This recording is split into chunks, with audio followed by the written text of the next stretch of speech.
This is the blackest Star Wars show in the galaxy, where we highlight the black voices of Star Wars, because even in the light there is darkness. We have to discuss the biggest problem in Star Wars new movies.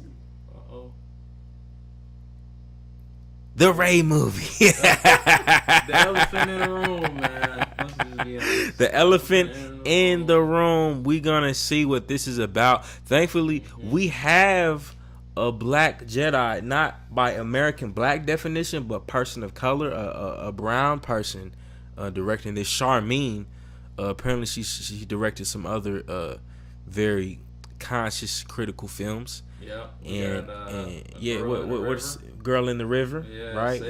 Saving Face. Let's see, Song of Lahore. So yeah, some pretty socially conscious ones. So I think this may be great in terms of getting something that has some depth to it. You know what I'm saying? But my biggest concern with Rey getting another one, she returning after she said, after Daisy really said she didn't want to be involved with it. My biggest issue is, once again, and I'll say this to the death of me, how they did my man's Finn. Oh yeah, John. How they did my man's John Boyega. John Boyega. I feel like, man, if y'all had the audacity to do that to him, and Rey's still getting, like, she's still getting more character shots up, she's still getting more put in the game, like, and if Daisy was really claiming solidarity with how they did Finn too, why would she continue to do movies in this vein? But KJ, what are some things about the Rey movie that we can take away? What's some news surrounding it too, that might be out there on the interwebs? That were you able to learn that much about it? So pretty much what I've heard is that this film is supposed to be 15 years, I believe, after Rise of Skywalker, or Episode 9.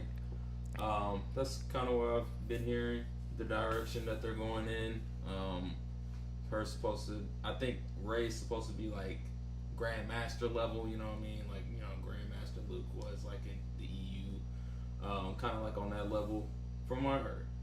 Again, that could be completely different. I don't know if Rey's going to take a back seat in this film and like they're going to have other characters introduced.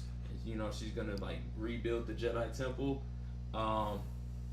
Unfortunately, I'm kind of tired of seeing that narrative, rebuilding the Jedi Temple again. I'm just gonna be honest. We gotta come up with something new. That's the main problem with the new movies, is there's no original stories, right? Like you're saying, why are we rebuilding the temple where it feels like copy and paste of each plot line from the previous ones? Control, Alt, Delete, copy and paste. You know what I'm saying? Like, why? Yeah. Did we need? And 15 years later, was anybody really interested in that? Yeah. I don't know. Were y'all? Let me know. So basically, I'm be honest, like, I don't know if people were truly invested in the recent trilogy enough for them to want another, Rey movie. Again, like, the character itself is already a bit on the controversy, just because of episode, specifically 8, I think is when things kind of started that. Maybe 7, just because of how, I guess, people claim she was very Mary Sue-ish. She could really do no wrong. Just be able to pick up a lightsaber and just swing it around and have no issues, know the Force. Not really having to come back from defeat and kind of like those type of narratives. Well, I didn't know that. What does Mary Sue-ish mean? I've never heard that expression. So you got like Mary Sue, Gary Sue, basically kind of like Superman complex, like. Oh, so like they just all of a sudden come into. Yeah. There's no. Comes, they face it. And they conquer it. Yeah, they conquer it. They know everything like instantly. Yeah, just pick it up. Yeah. And here's my issue with that. I see the intention, like we said, even with the Mandalorian, right? Of them placing Bo-Katan at the forefront. They're intentionally trying to highlight the advancement of women and how that reflects in society. But I think when you make this unrealistic jump in a hero's journey, then it's almost unbelievable, and it doesn't connect. It doesn't make sense.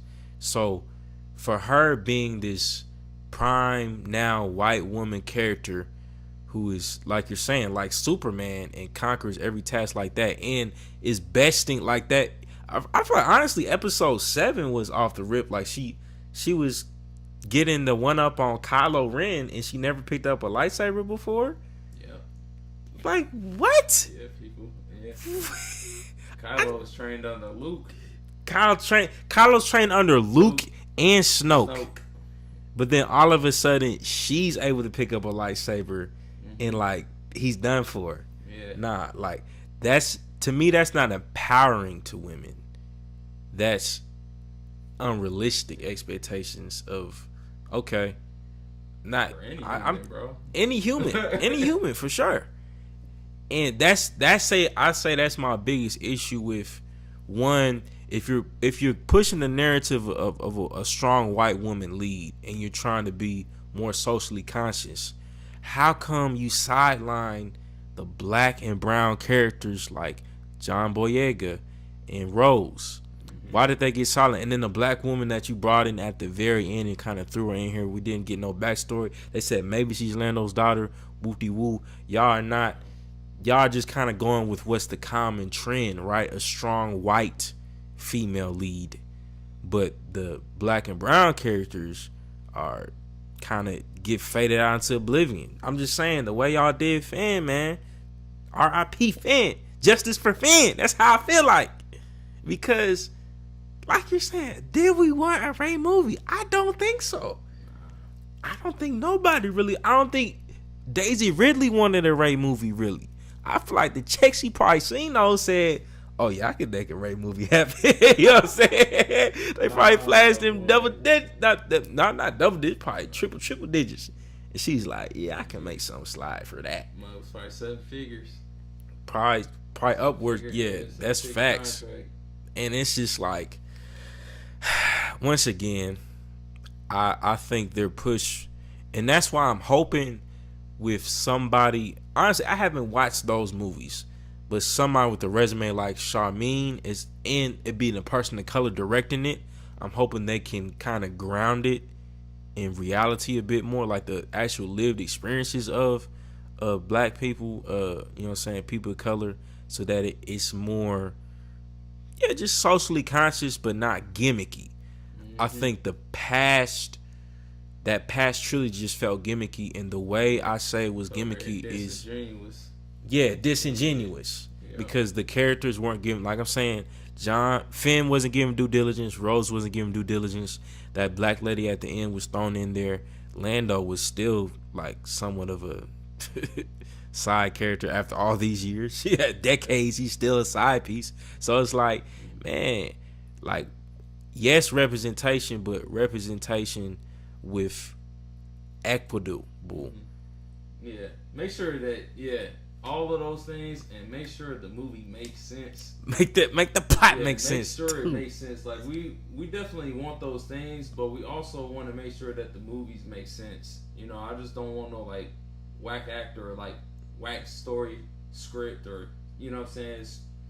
I don't really want any of that. Make sure it makes sense. Make sure that the storyline is on point. Make sure the acting is on point. Make sure the filmmaking is crispy. The lighting, the audio, you know what I'm saying, all of those things that's gonna make the movie right. So we definitely want all of those things like in the melting pot. But yeah, man, like again with this movie, I don't think people were really asking for it, to be honest. Now with the next one, when we get into the next movie that we talk about, because there was 3 of them that got announced in the Star Wars Celebration. Of course, you know, they had the panelists with Kathleen Kennedy, Daisy Ridley, and so on and so forth. You know, the next one, I think people weren't too surprised, but, you know, in relief of getting that type of movie. But yeah, again with this one, I think the higher ups asked, "Hey, we need to push out more Star Wars movies." So that's just what I'm thinking. They probably most likely is what it was. Most likely what it was. They probably didn't have nothing written down yet. They're like, "All right, May 4 coming. We need more Star Wars movie. Announce it." So that's probably what happened. You know, they ended up announcing like, "All right, well, guys, we got more Star Wars movies coming out." So that's probably what happened. I mean, I could be wrong. I wasn't in the room, so it's probably gonna reflect that too. Whatever movie comes out. Yeah. Hey, you think we'll get 1/3 of these movies? Like, probably one of only one will be made, or probably do you think only one might be made? I'd be surprised. Now the television shows. I mean, we already got Star Wars Vision. You know, we're gonna get into that. That came out May 4th, so you know those are more like, all right, we're probably gonna get those. Yeah. You know, same thing with the Ahsoka series. You know, we're getting into that. That's coming out soon. So those I feel like are pretty definite. But you know, when it comes to these larger projects, I don't know. You know, it's not really promising just because of the history of what we've seen in the couple of years ago. So I guess what I would like to see in this movie is just try to make it make sense. I guess in a sense, I'm probably still gonna see it because I'm Star Wars. We gonna. I gotta critique it just to see. Maybe it might be decent. Maybe I don't know. I'm gonna look at both sides of it going in. I'm just gonna try to go in and watch it just for what it is. But that's pretty much how I'm just gonna treat it, man. Well, we would love to hear you guys' and gals feedback, response. What are you looking forward to with this Ray movie? What do you want to see in it? Leave a comment below, but make sure you smash that subscribe button and like this video, because this is the blackest Star Wars show in the galaxy. Because even in light there is darkness, we gotta highlight the black voices of Star Wars. So if you want to see that happen, you have to tap into our world. But until the next time, we